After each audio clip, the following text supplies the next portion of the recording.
China Antiga. Então, vamos conhecer um pouquinho sobre a China Antiga. A China ocupa, na atualidade, um papel muito importante no cenário mundial. O crescimento econômico, a sua influência e vamos então conhecer a importância dessa origem. A China pré-histórica, acredita-se que a chegada dos primeiros grupos humanos na China Antiga ocorreu entre 7000 a.C. e 5000 a.C.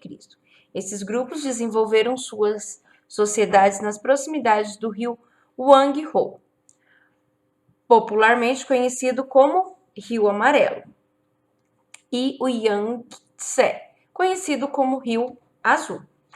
Assim como outras civilizações da antiguidade, a utilização dos rios foi muito importante para o desenvolvimento da atividade agrícola. As margens do Rio Amarelo, por exemplo, era bastante fértil, graças às camadas de lóis. Muitos desses grupos dedicavam-se à caça, à coleta de alimentos e à criação de animais, como cachorros e porcos. Posteriormente, com o desenvolvimento da agricultura, passaram a cultivar cereais como o sorgo, a cevada e o arroz. Em aproximadamente 3000 a 1800 a.C., surgiram no território chinês as culturas Longshan e Yanshong. Estudos arqueológicos localizaram alguns de seus vestígios, como construções, muro feito com tijolos, além de objetos de cobre e peças de cerâmicas, panelas, bacias, vasos, jarros, utilizados para cozinhar e guardar alguns alimentos. As primeiras dinastias, então, que surgiram na China. Dinastia Xia. Por muito tempo, a China Antiga foi governada por dinastias. Acredita-se que a primeira delas tenha sido a dinastia Xia, que se desenvolveu entre os séculos 21 a.C. e 16 a.C. Apesar de poucas evidências sobre esse período, os Xias estiveram no poder. Estima-se que ele tenha durado mais ou menos 500 anos, tendo tido cerca de 17 reis. Seu fim teria ocorrido em razão da má administração do então rei Xiangdi, considerado um tirano pelo seu povo. Após a dinastia Xi, então nós vamos ter a dinastia Shang. Após uma série de disputas de alianças entre os reinos, a dinastia Shang chegou ao poder em 1523 a.C. Os Shang formaram um poderoso exército, com o qual conseguiram ampliar os seus territórios. Seus reis tinham plenos poderes e eram considerados filhos do céu. Sob o domínio de Shang, a China aprimorou a escrita, os trabalhos artesanais, como pedras de jade, a metalurgia em bronze, a carruagem, as armas, além de desenvolver tecelagem de seda, com a utilização de rocas, que eram instrumentos compostos por uma roda e manivela, que utilizava eles para fazer, então, a afiação. Depois nós vamos ter a dinastia Zhou, que em 1027 a.C. faziam as disputas internas pelo poder, enfraquecendo os Shang, que foram vencidos pela família Zhou, importante clã do oeste do território chinês. Para conquistar novos territórios, os Zhou estabeleciam alianças militares com poderosas famílias de nobres, que habitavam a região do interior em troca de armas e soldados. Para o exército, a dinastia Zhou oferecia-lhe parte das terras conquistadas. Com isso, os nobres do interior conseguiram, aos poucos, fortalecer e dominar vastas regiões. Depois da dinastia Zhou, então, nós vamos ter a dinastia Qin. Com o tempo, os nobres do interior, cada vez mais poderosos, passaram a disputa entre si. os territórios do Reino Zhou. Em 1481 a.C., a China antiga estava dividida em 7 grandes reinos rivais, que guerreavam entre si. Em 221 a.C., o príncipe da dinastia Qin conseguiu conquistar todos os territórios rivais e assumiu o poder na China como o primeiro imperador. O novo imperador estruturou sua dinastia concentrando o poder em suas mãos. Ele também desenvolveu estratégias para diminuir a força dos nobres no interior, obrigando os chefes dos antigos territórios a entregarem suas armas e se mudarem para a capital, além de ter criado uma administração forte e eficiente, ordenando a construção de canais e redes de estradas, unificando sistemas de pesos e medidas, implementando um padrão único de escrita e leis para todo o império. Qin Shi Huang também foi responsável por iniciar a construção da Grande Muralha da China. A dinastia Han. O imperador Huang morreu em 210 a.C. Após enfrentar uma série de guerras e revoltas internas, a crise e a disputa pelo poder imperial foram encerradas com a vitória de Li Bang, da dinastia Han, em 206 a.C. Sob seu comando, a China passou por um período de considerável prosperidade, com uma administração mais justa e maleável que a da dinastia anterior. Conquistas militares geraram novas expansões territoriais, além de ter sido desenvolvido um sistema de seleção para os cargos do governo, com base em concursos. Em 138 a.C., o imperador Hu Qi enviou suas tropas para combater os hunos na região da Ásia Central. Lá, os chineses tiveram contato com o Império Romano, com o qual começaram a estabelecer, então, algumas relações.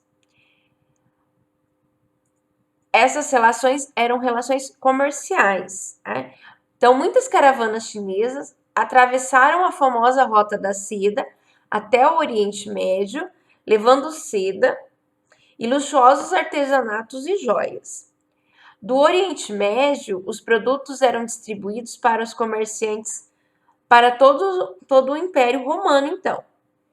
Durante o Império Han, houve vários avanços tecnológicos, como a criação de moinhos de água para triturar cereais, o aperfeiçoamento da produção de ferro, a criação de bússola, a descoberta da pólvora e a construção de estradas, a utilização de arados puxado por força animal, a popularização do uso de papel, entre outras coisas.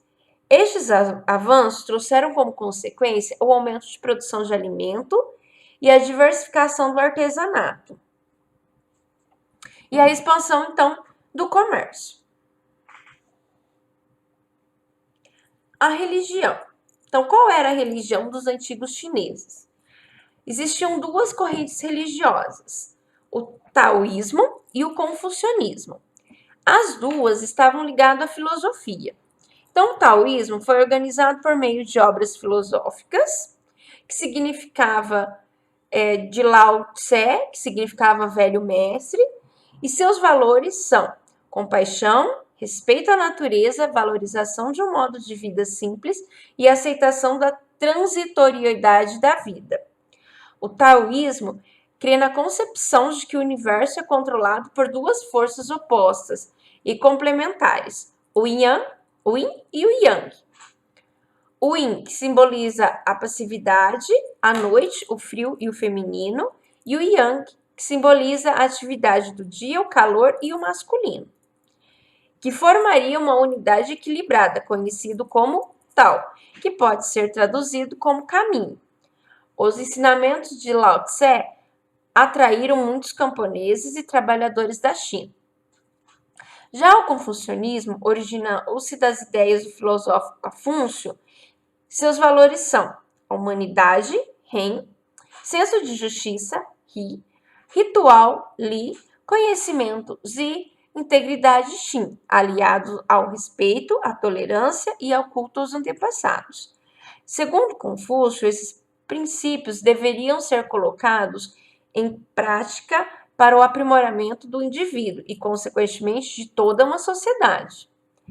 Cada pessoa teria seu lugar no mundo, desde que respeitasse seus superiores. Por exemplo, os filhos devem obedecer os pais, os jovens devem obedecer aos idosos, os servos devem obedecer aos seus senhores, e todos devem obedecer ao imperador.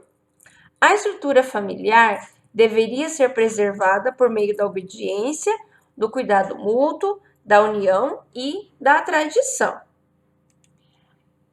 Então, dentro ainda da China, nós vamos ter lá a construção, então, da Muralha da China. A Muralha da China começou a ser construída em 2010 a.C. e foi até 1644. Foi dividida os domínios externos e internos. Ela tem uma extensão de 7.300 quilômetros. A largura é de aproximadamente 40 centímetros a 6 metros. Tem uma altura de 8 metros. E um detalhe, ela não pode ser vista da Lua, mas ela pode ser vista do espaço. É uma coisa que muita gente acha que a Muralha da China pode ser vista da Lua, mas ela não pode, ela só pode ser vista do espaço.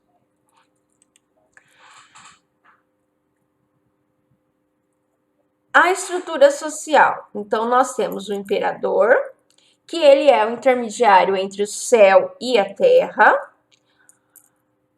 O mandarim, que é a língua deles, né? São os letrados, a justiça, o imposto pelo do trabalho.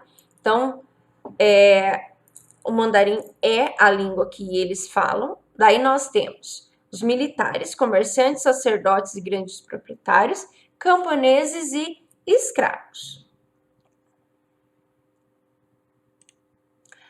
Dentro da religião, então, do taoísmo, nós vamos ter um símbolo, que é esse aqui, que vocês já conhecem, né?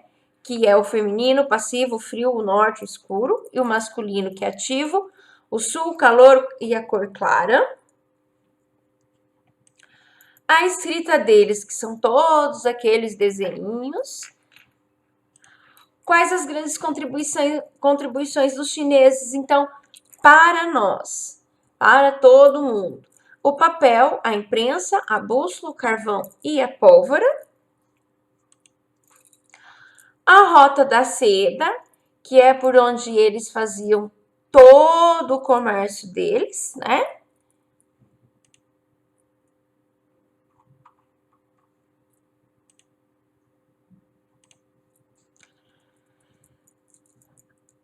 A China, ela foi muito importante antigamente. Porém, hoje, nós também temos uma grande importância dela, né?